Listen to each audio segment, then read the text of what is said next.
A paz do Senhor, povo de Deus. Eu sou o Tony Pinho.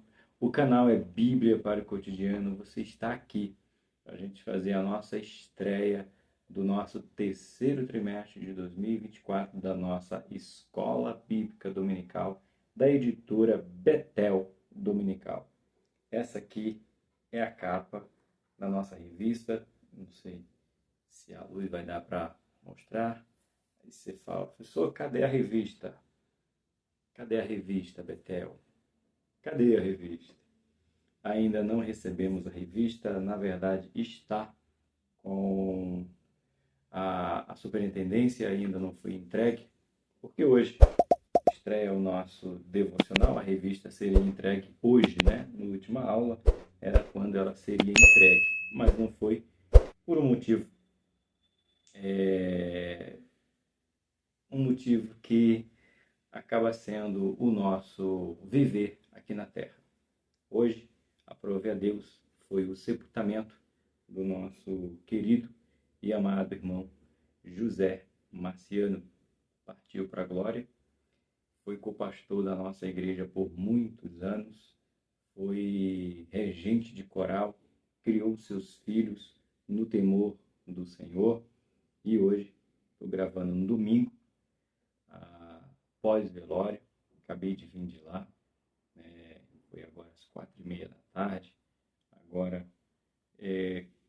5 horas, ou seja, viemos de um sepultamento, mas de um sepultamento de muita satisfação, de não porque o irmão foi, mas pelo que ele representou, deixando um legado incrível. Sei que nesse momento não existe culpa, não existe nada gigante.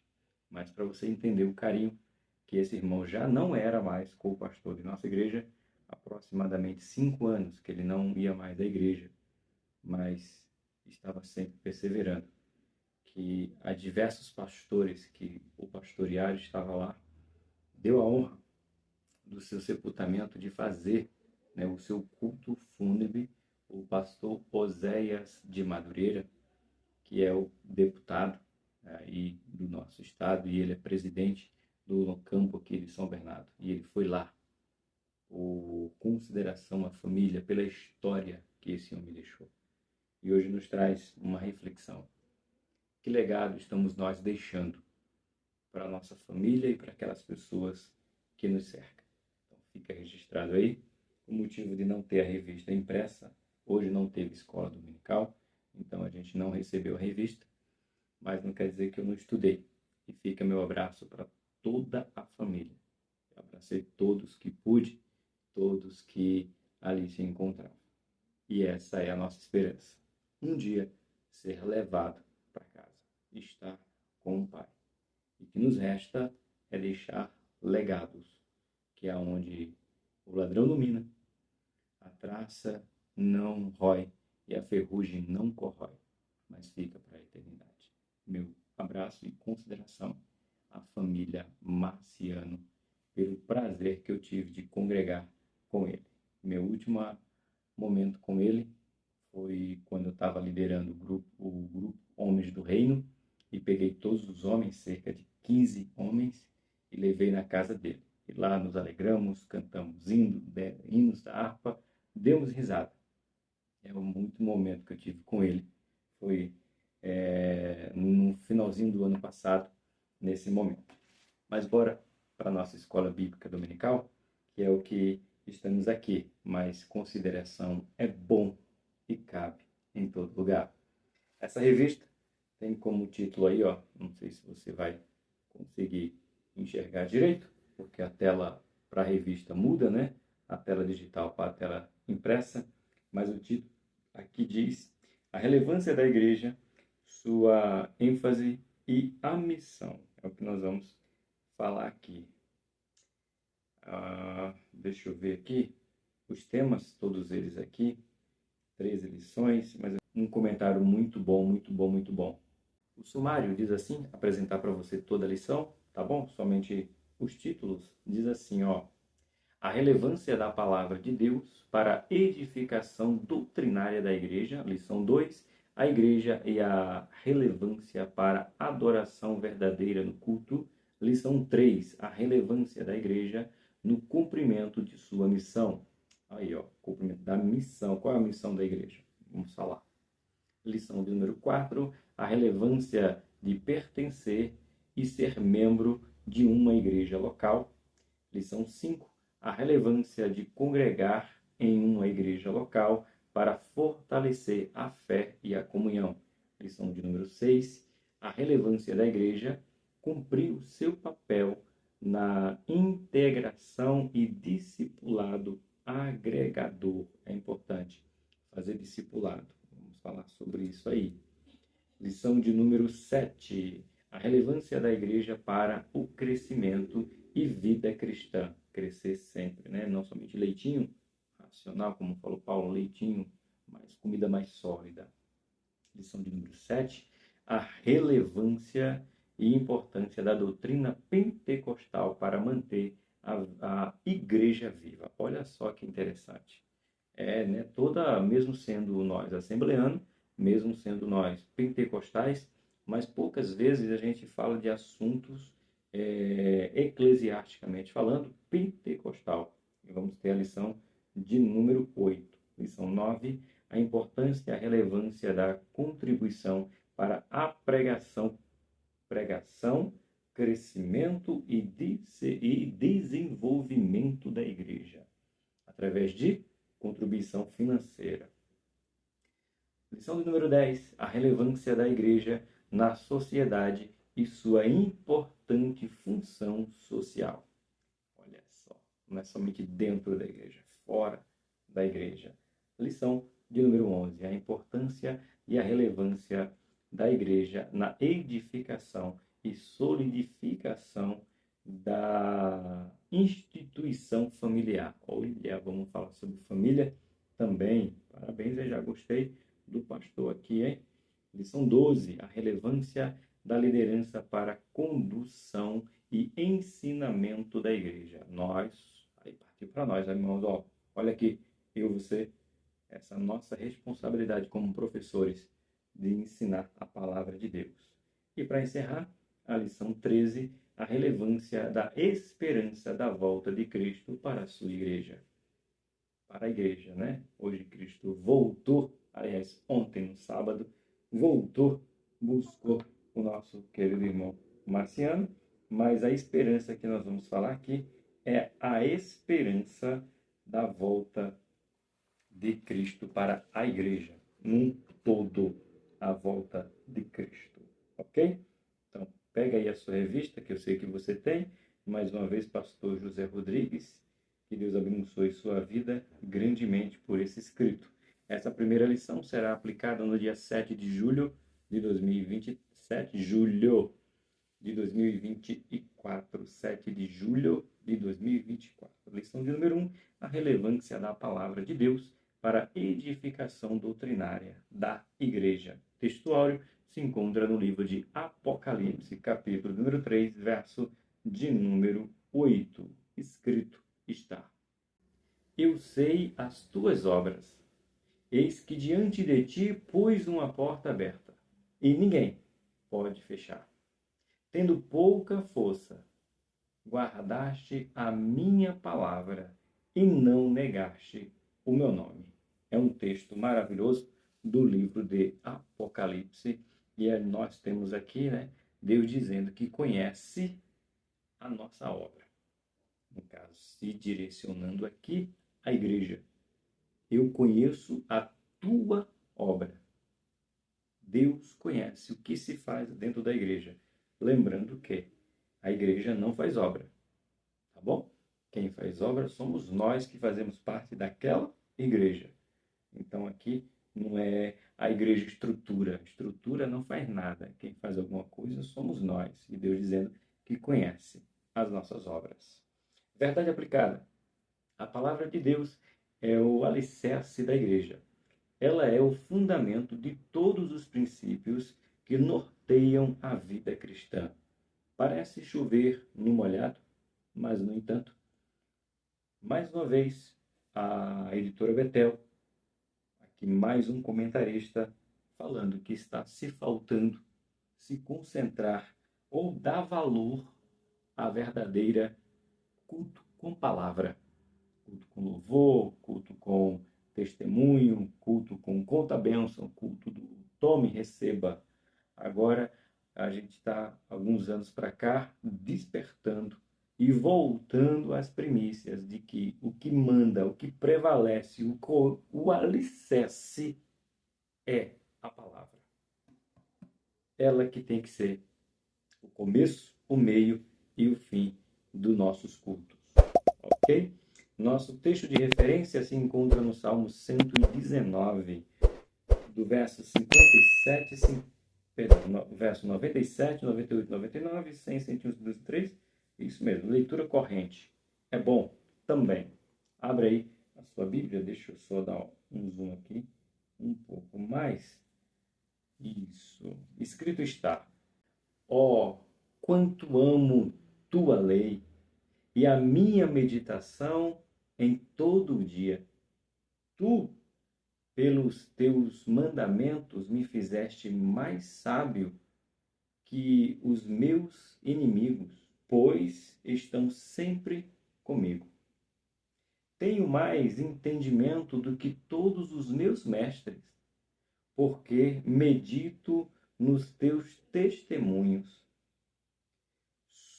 Sou mais prudente do que os velhos, porque guardo os teus preceitos. Desvio os meus pés de todo caminho mau, para observar a tua palavra. Não me apartei dos teus juízos, porque tu me ensinaste. Oh, quão doces são as tuas palavras ao meu paladar, mais doce que o mel à minha boca. Uau, que declaração! Versículos que nos chama, ou versos, né, que já que é salmo, são cântico, verso que nos chama atenção. Ele diz que se tornou mais sábios do que os seus mestres, porque os seus mestres ensinavam, mas não meditava. É o verso de número 99. E ele diz que é mais prudente do que os velhos, porque guardou a palavra. Ele fala no 101 que ele desvia o seu caminho do caminho mau. Então, ele sabe do caminho mau e com isso ele desvia o seu caminho para que não ande no caminho mau. Ele diz que a palavra dele, de Deus, é mais doce, ou doce tanto quanto o mel em seu paladar. Você tem o prazer de saborear a palavra de Deus? O salmista declara que sim. Hinos sugeridos: o 306, 505 e 506. Sabe cantar? Louve e engrandeça o nome do Senhor. Motivo de oração de hoje: ore para que a palavra de Deus seja cada vez mais valorizada. Eita, irmão, aqui é uma oração forte. Como alguns de vocês gostam de dizer, oração forte, pastor.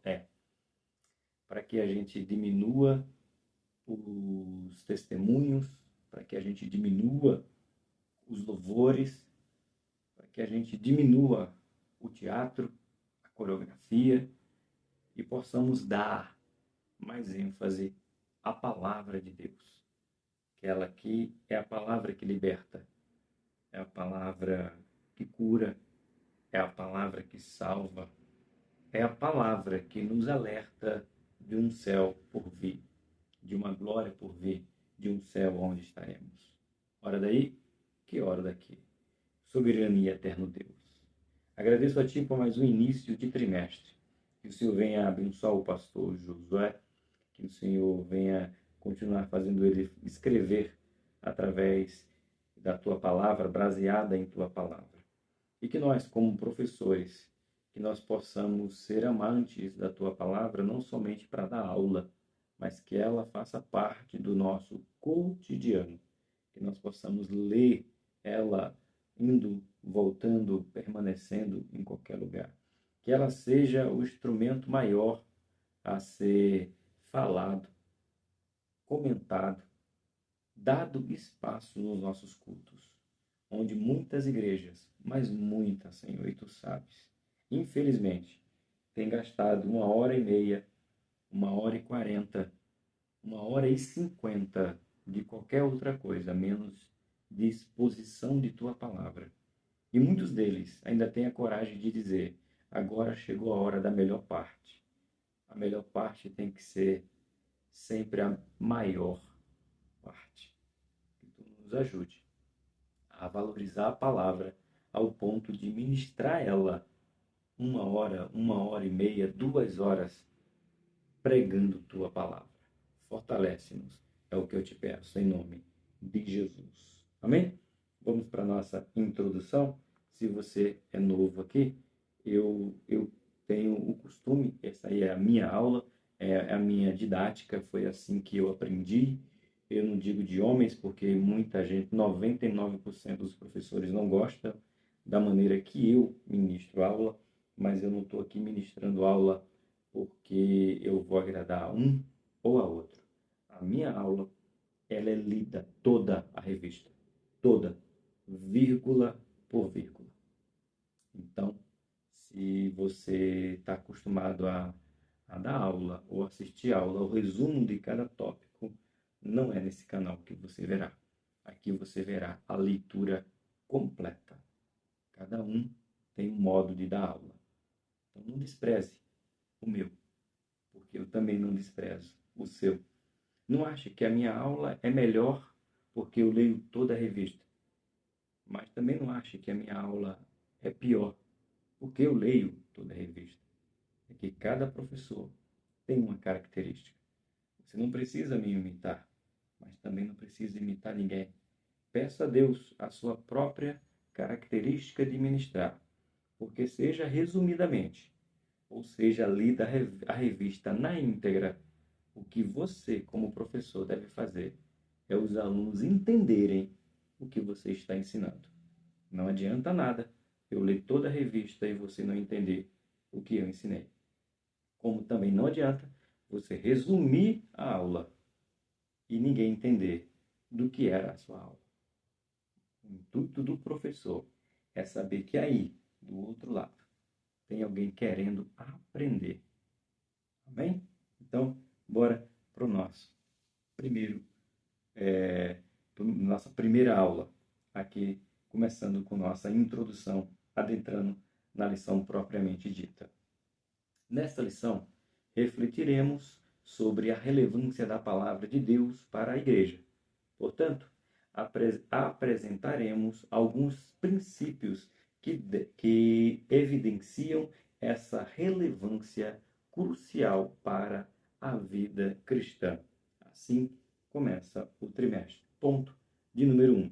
A relevância do aprendizado da palavra. Aí está falando com você, meu querido professor, está falando comigo nessa grande, imensa responsabilidade. Além de estudar, é preciso que haja um aprendizado eficiente. Por isso que comecei falando do método que eu aplico à aula e o método que outros professores também aplicam à aula. Não importa qual é o método, no entanto, que o aluno entenda o que foi ensinado. É o que o pastor José, deixa eu ler de novo o nome do pastor, até decorar, gente. Perdão, é isso, Josué, tá vendo? Tá falando o nome dele errado. Josué. Lembra de Josué destruindo Jericó? Não vou esquecer mais. Josué. Desculpa aí, mas como começou o trimestre, eu ainda não decorei o nome do comentarista. Então, o que ele está dizendo é simples. Além de estudar, é preciso que haja um aprendizado efetivo. Então, não basta apenas aprender, estudar. Não basta apenas estudar. Tem que ter, é preciso que haja um aprendizado. Então, bora aprender, eu e você, juntos. Aprender é uma tarefa de exercício tanto para o discípulo, quando alcança esse objetivo, como também para o mestre.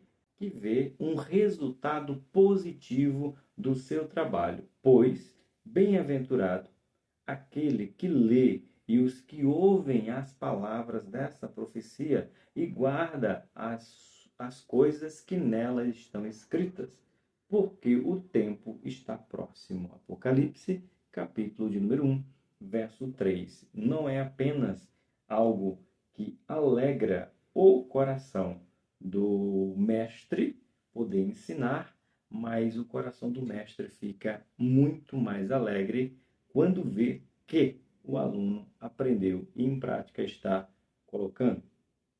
Portanto, o ensino está intrinsecamente ligado a ouvir, guardar e praticar o que está sendo ensinado. Então, aqui a gente já tem uma pregação de estudo completa. No texto de Apocalipse, capítulo 1, verso de número 3. E você pode dividir a sua pregação em 3 tópicos. A primeira é ouvir, a segunda, guardar e a terceira, praticar. Entendeu? Primeiro, ouvir. Segundo, guardar. Terceiro, praticar. Se você conseguir aplicar esses 3 princípios em um estudo, em uma pregação, você não precisa inventar nada. Ouvir, você tem centenas de versículos sobre ouve, ó Israel. Olha aí, já começou. Quem tem ouvidos, ouça. Pois é, volta aqui para o segundo tópico que você tem dessa mensagem, dessa pregação. Guardei tua palavra para não pecar contra ti. Assemelhá-lo-ei o homem prudente se guardar as minhas palavras. Olha aí. E o próximo tópico da sua pregação ou do seu estudo será praticar. Ide por todo mundo, pregar o evangelho a toda criatura. Ide, vá e faça. Designou 70 para ir. Então não é somente ouvir, não é somente guardar, há necessidade de praticar e ganhar outros discípulos. Guarda esse ensinamento que dá uma pregação ou um estudo completo para você. 1.1. O aprendizado nos torna sábio para a salvação. Glória a Deus. O elemento essencial que nos conscientiza da salvação vem pelo aprendizado da palavra, porquanto a fé advém de ouvi-la. Ouvir, Romanos, capítulo de número 10. Bora ver. Atos 27, então já está pertinho de Romanos. Romanos, capítulo de número 10. Verso de número 17. Escrito está: de sorte que a fé é pelo ouvir, e ouvir a palavra de Deus. Se nos nossos púlpitos não tem a palavra de Deus, e aqui há de ressaltar que aqui é um estudo, escola, não é a história, mas os louvores são a palavra cantada.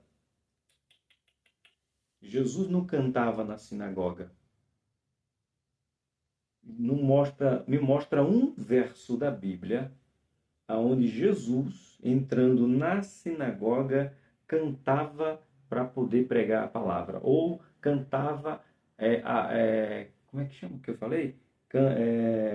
Mostra Jesus fazendo a palavra cantada. Me mostra aonde? Livro, capítulo e versículo. Tem Jesus cantando depois do culto, depois da ceia. Quando acabou a ceia, diz o texto, e tendo cantado, foi para o Getsemane, pós-culto. Me mostra Paulo cantando para poder pregar aonde ele foi. Me mostra Pedro cantando para pregar a palavra. Não vem com história, meu irmão. Estamos aqui, faltando é pregação da palavra. O louvor engrandece, o louvor bendiz, O louvor coloca Deus declarando a sua bondade, mas a pregação nos chama ao arrependimento. Tem que ser exposta a palavra. Repito, Romanos 10, verso 17. De sorte que a fé é pelo ouvir, e o ouvir a palavra de Deus. Não é cantar, é ouvir a pregação. Está faltando. O apóstolo Paulo afirma para Timóteo, seu filho na fé, que ele havia chegado a essa conclusão pelo conhecimento da palavra de Deus. Eis que desde a tua meninice sabes as sagradas escrituras, as sagradas letras, aqui embaixo, que podem fazer-te sábio para a salvação pela fé que há em Cristo Jesus. Segundo Timóteo, capítulo 3, verso 15. Um pouco mais adiante. Os mestres da lei, estudiosos diligentes das Escrituras, a examinava na certeza de encontrar a vida eterna. E Jesus, o próprio Jesus, já tinha dito que nas suas palavras, nas Escrituras, encontraria vida eterna. João, capítulo de número 5, o verso de número 39. Escrito está: examinais as Escrituras, porque vos cuidais de ter nelas a vida eterna, e são elas que de mim testificam. Então, você quer procurar vida eterna? É na palavra. É na palavra que nós iremos encontrar a vida eterna. Porém, ignorava o fato de que as mesmas testificavam de Jesus o único caminho para a salvação. Eles procuravam salvação na palavra e a palavra testificava de Jesus e eles duvidavam que Jesus era de quem eles estavam lendo. Certo? Deixa eu ver. Isso, esse foi o ponto 1.1. Aí o ruim no digital é isso, que você não dá sequência. Você tem que subir e depois descer de novo. É somente hoje. 1.2. O aprendizado nos torna sábio para a vida. Primeiro, anota aí para não esquecer. O aprendizado nos torna sábio para a salvação. E agora, sábio para a vida. Diz assim o pastor Josué: o aprendizado da palavra de Deus proporciona ao crente essa sabedoria celestial que se sobrepõe à sabedoria humana e terrena. De nada vale o conhecimento sem reconhecer a palavra de Deus como base de toda a ciência. O salmista admite que o aprendizado da palavra de Deus o fazia superior até aos seus mestres. Cuidado pessoais, mais velhos e experientes do que ele. Tenho mais entendimento do que todos os meus mestres, porque medito nos teus testemunhos. Sou mais prudente do que os velhos, porque guardo os teus preceitos. Estamos nós guardando os preceitos? Estamos nós nos mantendo firme na aplicação do ensinamento da palavra? O salmista, ele declara que ele se tornou mais sábio, porque tem muitos de nós, irmãos, professores de escola bíblica, que só estuda a palavra. Eu vou mudar um pouquinho, vou trazer bem para o nosso convívio. Tem muitos professores, vocês sabiam disso? Vocês sabem disso, vocês sabem. Talvez não seja você, mas você conhece. E se for você, é uma correção para o teu bem. Existem professores que só estuda a lição que ele vai dar aula. Ele tem a revista completa, Mas se a lição ele não vai aplicar, ele está na escala e diz: esse domingo não é meu, então eu não vou nem estudar. Você acredita que tem professor que faz isso? Mentira, professor. Ó, um monte. Se ele puder dar aula todo domingo, aí ele estuda todo domingo. E olha que tem aqueles que falam que não quer dar aula todo domingo, não. Não, mano, vou revezar com alguém aí, né? Eu dou aula todo domingo, irmãos. O meu superintendente, ele sabe disso. Toda vez que sai a escala, abre-se um parênteses, eu brigo. Eu só vou dar 4 aulas esse trimestre. Eu só vou dar 5 aulas esse trimestre. Eu só vou dar 6 aulas esse trimestre. Bem que eu sei que a nossa igreja tem 13 professores, 14 agora professores. Então não dá para eu dar aula todo domingo. Mas toda vez que sai da escala eu digo, mas somente 6 aulas, 5 aulas. O mês passado, o trimestre que acabou, eu só dei 4 aulas. Eu fico revoltado, porque eu quero dar aula todo domingo. Você é assim também? Você diz, nossa, graças a Deus que esse domingo eu não dou aula. Não sei vocês. Tanto que quando um professor não pode dar aula, sabe quem que ele chama? Quando alguém coloca no grupo, irmãos, aconteceu um problema, fiquei doente, não sei quem ficou doente, eu não vou poder aula. Algum professor pode dar no meu lugar? Eu. Irmãos, tem professor que só estuda se ele for dar aula. Faz isso não, irmãos. A revista, você como professor tem que estudar tudo. Talvez você não tenha tempo para se dedicar o tanto quanto você fosse dar aula, mas você nem lê a revista, nem marcar um ponto ou outro. Então você faz apenas para aparecer. Você não faz com prazer. Eu vou dizer para não falar que eu achei que eu falei com emoção. Você só faz para aparecer. Você não faz com prazer. Pergunta lá na minha igreja qual é o professor que pede mais para dar aula. Porque eu entendi que esse é o meu chamado. Eu não posso deixar. E está faltando dentro das nossas igrejas pessoas apaixonadas pela palavra para poder encontrar a vida eterna, como está escrito em João, capítulo 5, verso de número 39. Certo? 1.3 diz assim: o aprendizado nos faz discernir o falso ensino. Você consegue identificar um falso ensino? Para isso você tem que estar estudando, ensinando, se aprimorando. Veja só o que o pastor Josué nos diz.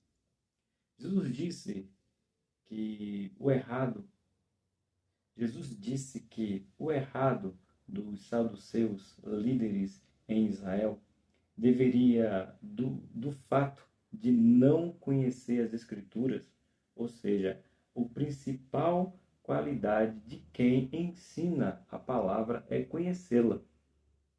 Jesus, porém, respondeu e disse: erreis, não conhecendo as Escrituras, nem o poder de Deus. Cabe tanto João, capítulo número 5, 39, que se examinar vai encontrar Jesus como o autor e consumador de nossa fé, como Jesus diz também que eles erravam porque não via as Escrituras examinando, lia por ler. Mateus 22, 29. Ainda de acordo com o texto de Oséias, o povo pereceu porque lhe faltou o conhecimento de Deus. O meu povo é destruído por falta de conhecimento. O conhecimento da palavra.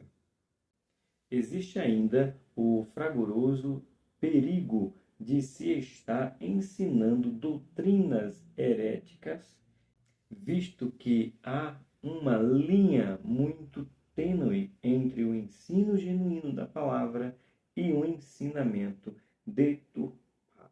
Por quê? Todo ensino falso, ele tem um pouco de verdade. Mas por quê? Para não fazer você espanar, como a gente fala, né? Correr.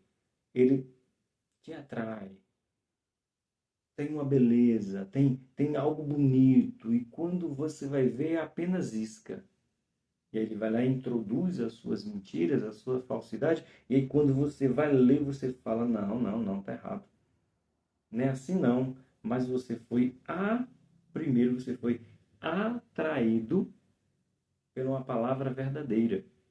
E essa verdadeira palavra é somente para te atrair. Agora, quando você começa a estudar, meditar e estar na palavra de Deus, logo você vai identificar que não é verdade aquele ensinamento. Certo? Ponto de número 2. Peço para que você se inscreva, para que você curta, para que você compartilhe. E se você quiser ajudar o canal, você comenta pelo menos com um amém. Que Deus te abençoe. Ponto 2. A importância de priorizar a palavra. Como é que está a prioridade de tua palavra? Tem uma pergunta, agora vai dar o quê? Uns 35, 36 minutos? Depois dos entre 30 e 40 minutos, 35 e 40 minutos de aula, eu tenho uma pergunta. Faz assim, se você quer responder essa pergunta, para que eu saiba que você respondeu exatamente a pergunta que eu vou te fazer. Você coloca o tempo. Põe o primeiro tempo da aula e coloca aí. Aí eu vou saber, vai dar mais ou menos uns 35 a 40 minutos de aula. Quanto tempo o professor da escola dominical tem aí na sua igreja? Na nossa, nós temos 1h15 para dar aula. Bom, professor? Bom. Bom, professor, nos ensina aí o que seria um tempo bom para uma aula de escola dominical. A hora que o professor pega a revista e diz, vou ministrar a aula. Depois da abertura, do hino da harpa, depois dos agradecimentos, a oração, enfim. O professor pegou a aula e comece a aula com, no mínimo, eu vou dar para vocês o mínimo, o ideal e o máximo. O mínimo, 1 hora. 1 hora. 1 hora é o mínimo que um professor tem para dar aula, uma aula decente. 1 hora. Esse é o mínimo. O ideal, 1h15, que é o que a nossa igreja faz. E o extraordinário, 1h30. Então, se na tua igreja tem 1 hora de palavra, bom, tá no bom. Se ele dá 1h15 para você ministrar, tá ótimo. Agora, se a tua igreja quer prateleira de cima, é 1h30 de professor aplicando aula. Então, me responde aí, quanto tempo é? Na nossa igreja, 1h15 com o professor dando aula. Não abrindo culto, dando aula, pegando a lição e dizendo, professor Tony está com a oportunidade de ministrar a palavra. 1h15, ó. Show. Ótimo. Coloca aí.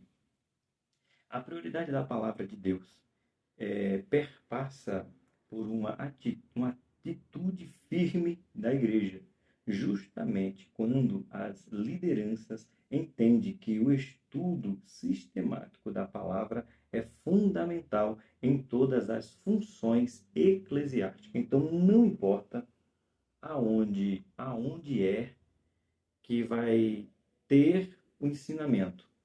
No entanto, que tenha. É das crianças? Precisa ter ensinamento. É nos varões? Precisa ter ensinamento. É nas irmãs? Ensinamento. Nos jovens? Ensinamento. No coral? Ensinamento. Na escola dominical? Ensinamento. Culto de doutrina? Ensinamento.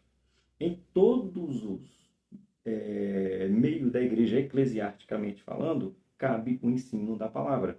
Por exemplo, quinta-feira passada, eu e a Rose iniciamos uma nova turma, a última turma de 2024, de Casados para Sempre. Então, é o que é Bíblia. Cabe para casais, não é somente aconselhar. Nananina, não. Para os casais, tem que se ter o ensinamento da palavra, qual é o princípio que Deus quer para eles. Há uma necessidade de aconselhar? É evidente. Mas o aconselhamento tem que ser com base no ensino do que diz a palavra. Um casal ou um pastor que apenas diz que é somente aconselhar é um pastor que trabalha com paliativos. ele não trabalha com prevenção. Se ele trabalhasse com prevenção, ele teria o curso Homem ao Máximo. Se ele trabalhasse com prevenção, ele teria o curso Mulher Única. Se ele trabalhasse com prevenção, ele teria o curso ON, que é para noivos. Se ele trabalhasse com prevenção, ele teria o curso Casados para Sempre. Isso eu estou falando para formar uma família. E na tua igreja, isso eu não tenho dúvida, mesmo eu não sendo onisciente, na tua igreja tem família. Então, se tem família, tem que ter um ensino para família. Cabe em todo lugar, meus irmãos. Cabe em todo lugar o ensino da palavra. 2.1. A importância da palavra no Antigo Testamento. Bora ver lá no Antigo, depois vamos ver no Novo. Gostei do que o pastor Josué colocou aqui. O sacerdote e escriba Esdra é um exemplo muito importante para apresentarmos o ensino da palavra no Antigo Testamento. Porque Esdra tinha aprendido o seu coração para buscar a lei do Senhor e para a cumprir e para ensinar em Israel os seus estatutos e os seus direitos. Aqui é muito interessante o livro de Esdra 7:10, porque o Esdra ele propôs em seu coração aprender. Bom para você? Bom para mim. Propor em meu coração aprender. Eu posso aprender só para mim? É evidente, posso. Eu posso aprender só para mim. Eu posso ler a Bíblia. Deixa eu pegar aqui para você ver uma coisa. Olha aqui, ó. Eu estudando para preparar essa aula. Olha aqui para você aqui. Ó. Olha o tamanho disso aqui. E todo remendado. E eu estudei para poder dar essa aula, aprendi para mim. E aqui a gente tem uma doutrina da igreja, doutrina da redenção, doutrina do homem, quero pegar aqui, a doutrina de Deus, a existência de Deus, aqui, ó, no ponto 1, ó, não sei se dá para ver, tem aqui a doutrina da palavra de Deus. Capítulo 1, a doutrina da palavra. Capítulo 2, o cânon das Escrituras. Capítulo 4, as 4 características das Escrituras, a autoridade, a inerrância das Escrituras, as 4 características da Escritura, clareza, necessidade, suficiência. Aprendi para mim. Há uma necessidade desse aprendizado, desse aprendizado só para você. Só que todo aprendizado, quando se trata da palavra de Deus, há uma responsabilidade que eu aprenda para ensinar para outros. Onde é que está? Esdra. Porque Esdra tinha preparado o seu coração para buscar a lei do Senhor e para cumprir. Ponto. Vou buscar a lei, vou buscar os princípios, vou buscar para mim e eu vou cumprir. Eu vou cumprir para mim. Agora olha o outro. E para ensinar em Israel os seus estatutos e os seus direitos. Ou seja, então, quando eu aprendo, tenho a responsabilidade de ensinar o povo de Deus. E aí cabe para nós, professores de escola bíblica dominical. O povo se reunia para ler e meditar na lei do Senhor.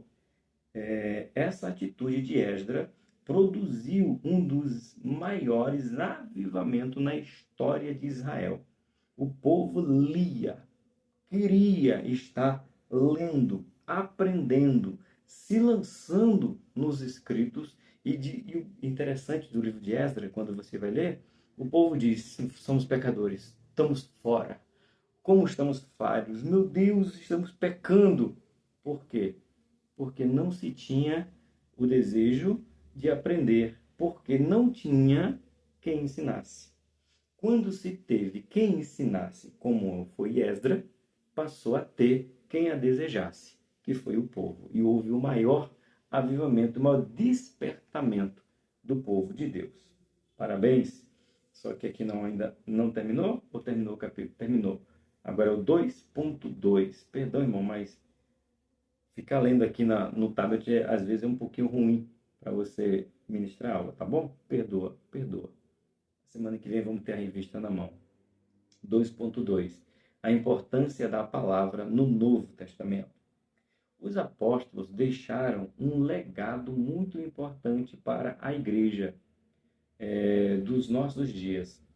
Mas nós perseveremos na oração e no ministério da palavra. Isso aqui é livro de Atos. Não vou abrir, mas é muito conhecido. Esse texto se trata quando houve aquela discussão das mulheres. Umas mulheres está sendo privilegiada mais do que a outra, né? Uma porque era israelita, outras porque eram gregas, enfim, houve uma certa discussão. E disseram para os apóstolos: vocês têm que resolver essa questão. Eles disseram: opa, não. Da assistência social, escolham vocês 7 homens para que possam tomar conta disso, porque nós, os apóstolos, vamos preservar o princípio orar e ensinar. Não podemos parar de ensinar para tomar conta da assistência social. Foi aí que surgiu, foi a instituição dos diáconos, capítulo 6 do livro de Atos. Porque os apóstolos disseram: precisamos continuar instruindo o povo. Não podemos abandonar o ensino. Eita, é forte. A atitude apostólica de priorizar binômio, oração e palavra é infalível e deve ser imitada por todas as igrejas. Se quiserem ter uma vida espiritual e um crescimento saudável, o pastor, ele não pode se ocupar, olha gente para cá, presta atenção, não é que o pastor não possa se preocupar em pegar a cesta básica, em fazer a assistência social de um recolhimento de roupa. Ele até pode, desde que ele não deixe de ensinar o povo. Ah, irmão, não tive tempo. Olha aqui. Boa. Obrigado, Jesus. O pastor jamais pode chegar e dizer assim: irmãos, me perdoe, mas hoje eu não tenho condições de dar aula porque eu estava empenhado em dar assistência social. Pode não. Gente, existe o que eu gosto e existe o que a Bíblia diz. Um pastor não pode parar de estudar ou dizer que não teve tempo de preparar um estudo, uma pregação, porque estava envolvido na assistência social da igreja. Senão, esse não é um pastor bíblico, porque biblicamente foi dito: não podemos deixar o ministério da oração e da palavra para cuidar das órfãs do viúvo, dos órfãos e viúvas. Levantai vocês, homens, que possam fazer esse importante ministério. Entendeu a diferença? O pastor, a igreja pode recolher a cesta básica. Veja a diferença. Aprende isso aí. O pastor, a igreja recolhe a cesta básica, recolhe o donativo, recolhe a roupa, o calçado. O pastor pega isso que pega e ele levar é outra coisa. Ele está só levando e chegando lá, vai estar apto para assistir a pessoa com o alimento, com uma roupa, e aproveita e ensina. Porque ele não teve que se preocupar em recolher o alimento, só teve que se preocupar em levar. Entendeu a diferença de uma coisa e da outra? Não é que o pastor não vá visitar as viúvas, não vá visitar os órfãos. É que ele não pode se ocupar em recolher isso e desprezar o ensino da palavra. É princípio. Escrito está. A Igreja Apostólica crescia mediante o trabalho do ministério, pois perseverava em todas as atividades que realizava. Era uma ação contínua, sendo parte constante da vida da igreja. Vemos Paulo exortando a Timóteo, seu filho na fé, para que prosseguisse a palavra em todo o tempo. Vemos Paulo exortando a Timóteo, seu filho na fé, que pregasse a palavra em todo o tempo. Paulo dizendo, não, meu filho, pregue, pode pregar. Pregue em todo o tempo. Dá para visitar os órfãos? Dá. Dá para ver as viúvas? Dá. Dá para visitar os irmãos encarcerados? Dá. Dá para visitar o orfanato? Dá. Dá para visitar a casa de recuperação? Dá. Mas isso não pode tomar o tempo do estudo da palavra. É o princípio. É Atos, capítulo de número 6. Ponto. 2.3. A palavra nutre a vida espiritual. Antigo Testamento, Novo Testamento. E a palavra nutre a nossa vida espiritual. Nossa saúde espiritual está intimamente ligada à nossa busca pelo conhecimento da palavra de Deus. O apóstolo Paulo escreve: desejai afetuosamente, como meninos novamente nascidos, o leite racional, não falsificado, para que por ele vedes crescendo. Ou seja, como é que... Olha a comparação que Paulo usa. Irmão, se eu não marcar aqui, eu me perco. E aqui eu não consigo marcar. Ô, Jesus. Segundo 1 Pedro 2:2. Não faz esquecer. Fica aí paradinho. Que se fosse na revista eu marcaria, né? Olha o que Paulo está dizendo. O que alimenta uma criança recém-nascida? É um caldo de mocotó? É uma feijoada? É um sarapatel? É o piqui aí de Goiás? É lógico que não, meus irmãos. O que alimenta uma criança? É o leite. De preferência, ou essencial, o leite materno.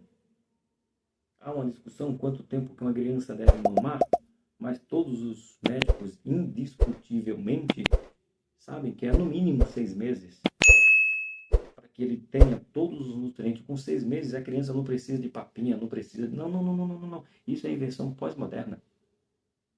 Isso é invenção pós-moderna. Dá uma papinha, dá não sei o quê, começa a dar uma frutinha. Não. Durante 6 meses a criança não necessita de outra coisa a não ser de leite materno. Salve que a mãe não pode amamentar, por isso que existem bancos de leite. E Paulo está dizendo, assim como a criança necessita de leite, sejam vocês pela palavra.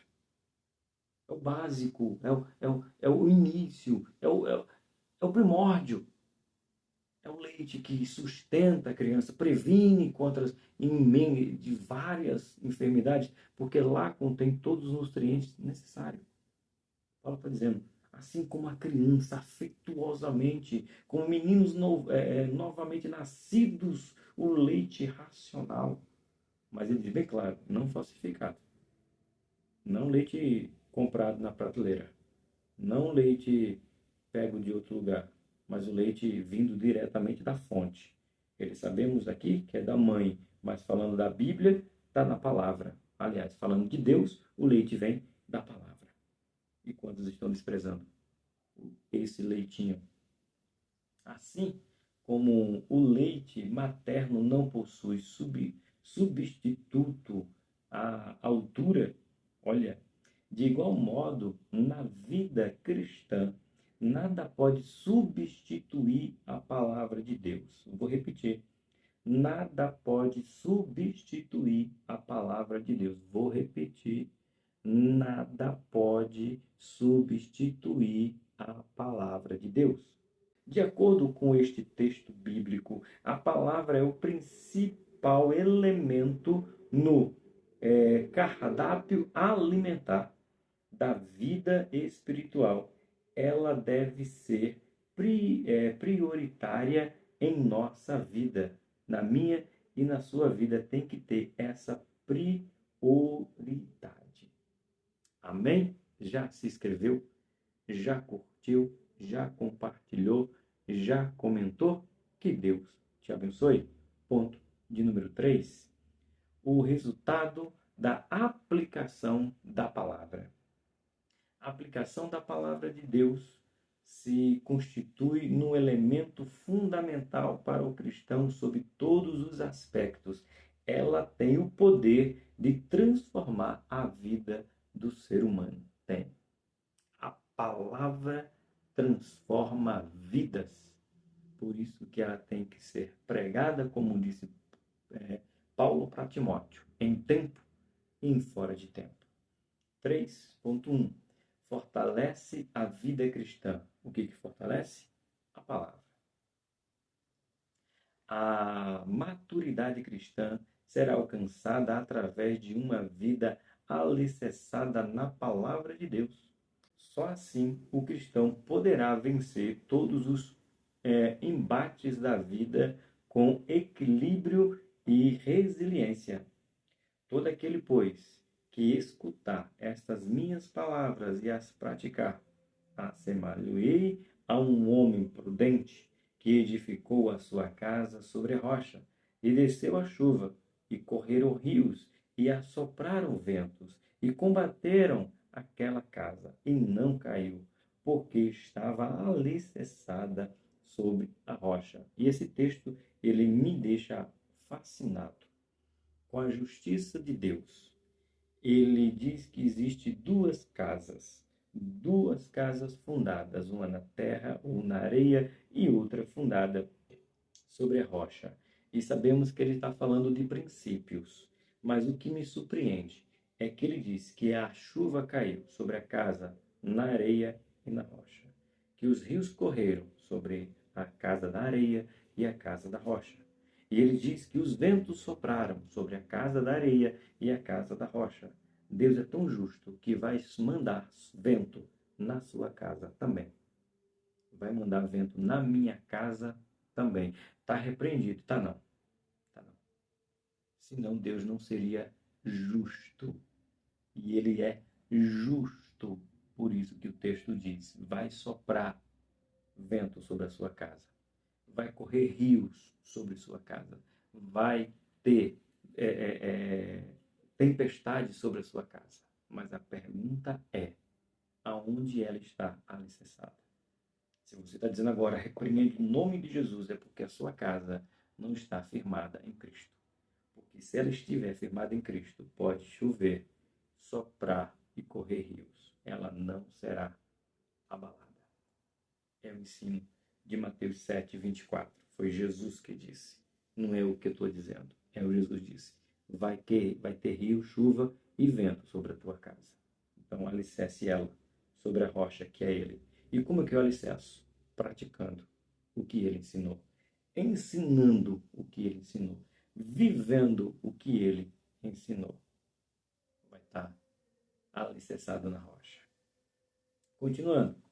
Rios, chuvas, ventos, tempestades são situações que podem atingir a vida cristã e somente quem está alicerçado na palavra de Deus poderá vencer. Ponto. Escrito está pelo pastor Josué. 3.2 produz santificação. A palavra produz santificação. A vontade de Deus para o seu povo é a santificação. É um dos elementos importantes para a santificação, é a palavra de Deus. Conforme ressaltou Jesus na oração sacerdotal, ao revelar o poder santificador da mesma. Santifica-nos na verdade. A tua palavra é a verdade. João, capítulo 17:17. O que é a verdade? É a palavra. Infelizmente, muitos e muitos cultos deixaram de ser com palavra e se preencheram com tantos outros. Se criou uma moda que eu não concordo em número, gênero e grau. Não concordo. Que o ser humano só consegue guardar, só consegue prestar atenção por meia hora. Depois disso, ele fica disperso. Eu não concordo. Eu não concordo porque a palavra de Deus diz que Jesus sentava para pregar de manhã e ia até a tarde. Os apóstolos sentavam para pregar de manhã e ia até a tarde. Esdra pregava de manhã até a tarde. Paulo passava a noite toda pregando. Então, meus irmãos, estamos querendo modernizar, tirando principalmente a palavra. Por que não se tira o teatro? Por que não se tira os 200 milhões de louvores? Por que tem que tirar a palavra? Eu sei o porquê. É o que está escrito. Que nos últimos tempos sentirão comichões em seus ouvidos. E aí tem o outro lado. Estou falando dos ouvintes. E os que ministram? Não consegue ministrar mais de meia hora. Não tem conteúdo. Fala para ele, toma o microfone, varão. Agora é 7 horas da noite, tu vai ter que pregar até às 8. Ele vai cantar, vai testemunhar, vai rodar, vai pular, mas não vai pregar. Sabe por quê? Porque não tem intimidade com ela. Só prega 1 hora de palavra, meu irmão, quem tem intimidade com ela. É por isso que esses pregadores estão dizendo meia hora é suficiente. Sabe por quê? Porque ele não gasta meia hora para preparar o sermão. Ele não gasta meia hora de oração. Aí só pode pregar 15, 20 minutos, tá ótimo. Se não o cérebro, a inteligência, ou porque para, vá tomar vergonha na sua cara. Vá orar, vá ler a Bíblia 3, 4 horas. É por isso. Agora vê um cara que estuda a palavra, que ora a palavra, que medita nela. O camarada fala 1 hora e você diz, já acabou? Mas já? Você diz, esse aí, como diz o nosso jargão, não encheu linguiça não. Foi palavra, palavra e palavra. Então, não estamos dando a prioridade que ela merece. Essa é a pura verdade. Continuando. De acordo com o apóstolo Tiago, para que haja uma mudança de vida efetiva, a palavra precisa ser enxertada em nossa vida. Se nós não entendermos que temos que enxertar a palavra em nossa vida, iremos nós pregar 15 minutos e dizer que é para não enfadar os irmãos. Faz isso não, crente. Deixa uma parte azul aqui interessante. Está na revista dos professores. Além de João 17:17, vemos também a palavra de Deus como um grande agente de santificação em João 15:3. Podemos dizer que o Espírito Santo usa a palavra de Deus para exercer o efeito santificador sobre os discípulos de Cristo. Todos que acolhem a palavra de Deus são limpos. Vemos em João 13:10 que o Senhor Jesus revelou que nem todos estavam limpos, porque faltava a palavra. Não se trata de automatismo na santificação. É preciso acolher a palavra, conservar no coração. Foi o que faltou a Judas para manter pura a conduta. É preciso viver de acordo com a palavra. Não adianta apenas ouvir, guardar e praticar. Judas ouvia, Judas não guardava e muito menos a praticava. Não deve ser a minha, a sua, a nossa conduta. 3.1, nos encaminhando para o final. Guardar a palavra. Obediência é um dos mais importantes princípios da vida cristã. De maneira que qualquer sacrifício não tem nenhum valor sem a obediência. Isto fica claro nas palavras do profeta Samuel, ao advertir o rei Saul. Porém, Samuel, Porém, Samuel disse: tem porventura o Senhor tanto prazer em holocaustos e sacrifícios como em que se obedeça à palavra do Senhor? Eis que obedecer é melhor do que sacrificar. Muitos de nós dizemos essa frase sem nem saber do que se trata. Melhor é obedecer do que sacrificar. Obedecer o quê? A obedecer o meu pastor. Obedecer à liderança. Obedecer ao meu líder. Não é esse sentido de obedecer. É melhor do que sacrificar. Está falando de obedecer à palavra. Deus disse: Samuel, fala para Saul não pegar nada, matar os reis, matar todo mundo, não pegar animal, não pegar nada. Nada. Fala para ele. Foi a palavra de Deus que foi dita para Saul ao ir à guerra. Ao Saul ir à guerra, não matou os reis, ainda trouxe as vacas, os bois. E quando Samuel chega no arraial, ele disse: eu tenho ouvido esse mugido de boi. Que é isso, Saul? Ele disse: trouxe para oferecer holocausto ao nosso Deus. Aí ele diz: acaso Deus tem mais prazer em sacrifício do que você obedeça às palavras dele, Saul? E aí Samuel vai sair, Saul pega no seu manto e rasga. Imediatamente é proferida uma palavra direto de Deus. Assim como tu rasgaste este manto, assim o teu reino será rasgado. Diz o texto que desde aquele dia Deus o rejeitou. Mas ele estava oferecendo sacrifício. Ele estava oferecendo o que era, abre-se um parente, de melhor. Mas esqueceu que não tem nada maior, melhor que você possa oferecer a Deus do que obedecer a sua palavra. É forte, é fortíssimo. É desse jeito. Terminamos por hoje. Conclusão nos diz assim: após a morte de Moisés, Deus falou com Josué e lhe fez promessas e garante que estaria com ele, mas o advertiu que não deixasse de observar a palavra de Deus em todo o tempo.